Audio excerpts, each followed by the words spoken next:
We're here with Dr. Chris Bauer today to talk about the ethics issues behind the Volkswagen emissions scandal. Dr. Bauer is the author of Better Ethics Now, Avoid the Ethics Disaster You Never Saw Coming, as well as a consultant and speaker on ethics, compliance, and accountability. Thank you for taking the time to talk to us today, Dr. Bauer. How could an organization as large and successful as Volkswagen end up in a situation like this?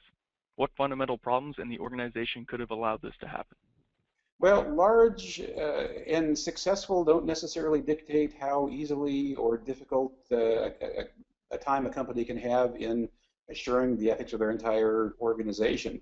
One of the things that you see in organizations of all sizes and of all types is that once you make your priorities clear, things start happening that consciously or unconsciously reinforce whatever behavior is required to bring those priorities to the forefront. So this is a case where you have a CEO who said quite unambiguously that he wanted to be the dominant player in diesel cars worldwide.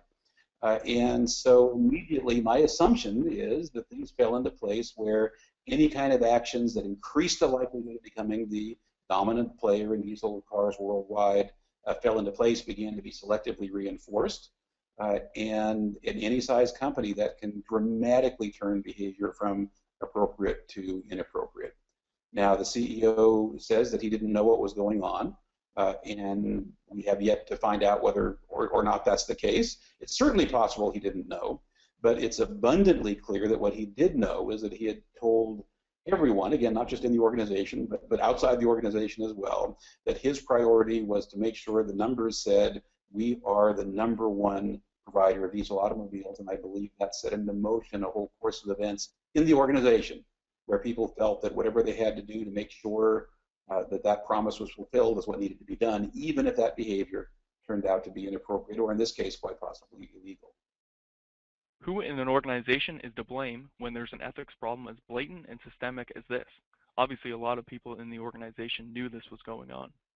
Well, I know the answer is supposed to be that all of the responsibility falls to the chief executive and those immediately reporting to the chief executive, those on the senior management team, and obviously tone at the top is, there's nothing more important than tone at the top.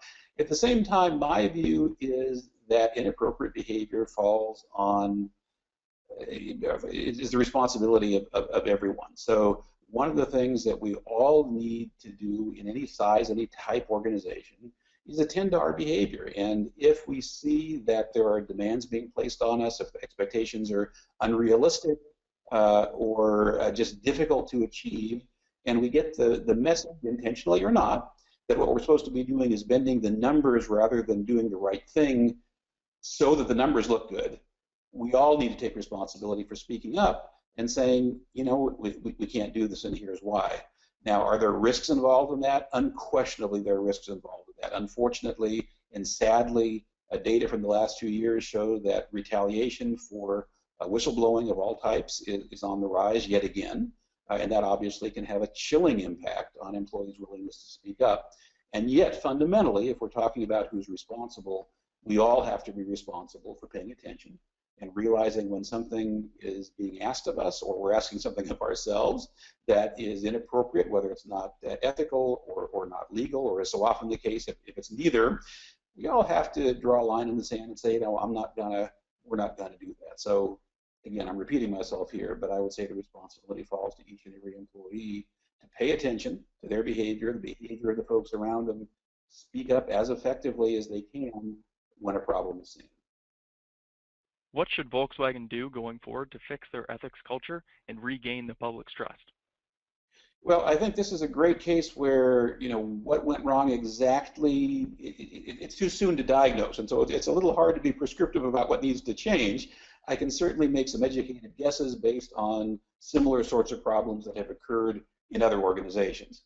And as I mentioned earlier, you know, one of the fundamental problems you see time and time again is that there is an explicit message, or sometimes an implicit message, but a clear message either way, from senior management that what matters here are the numbers, and we have to make sure we're showing that X or Y or Z is happening, and so people start doing things to assure that those numbers happen. So my guess would be one of the things Volkswagen has to do is step back and say, what really are our priorities as far as quality? Yes, maybe we want to be the dominant player still in diesel cars if they have not now ruined their ability to do that with credibility.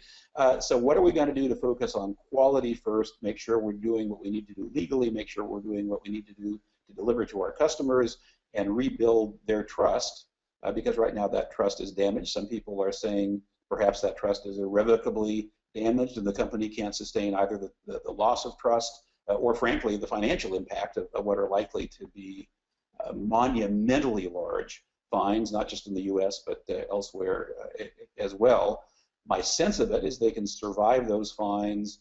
It's obviously ultimately a highly successful, highly diversified company, but they're going to have a very tough road coming back as far as the trust of not only regulators, but of the buying public. And they're going to have to make very clear not just what they say their priorities are, but that their behavior, their values, what goes on organizationally, truly aligns with the values they say they have.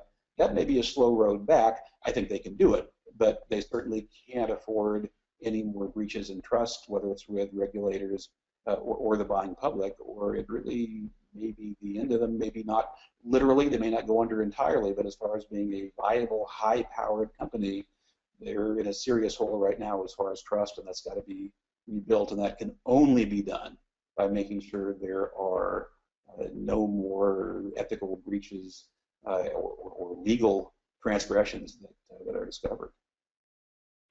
Thank you, Dr. Bauer.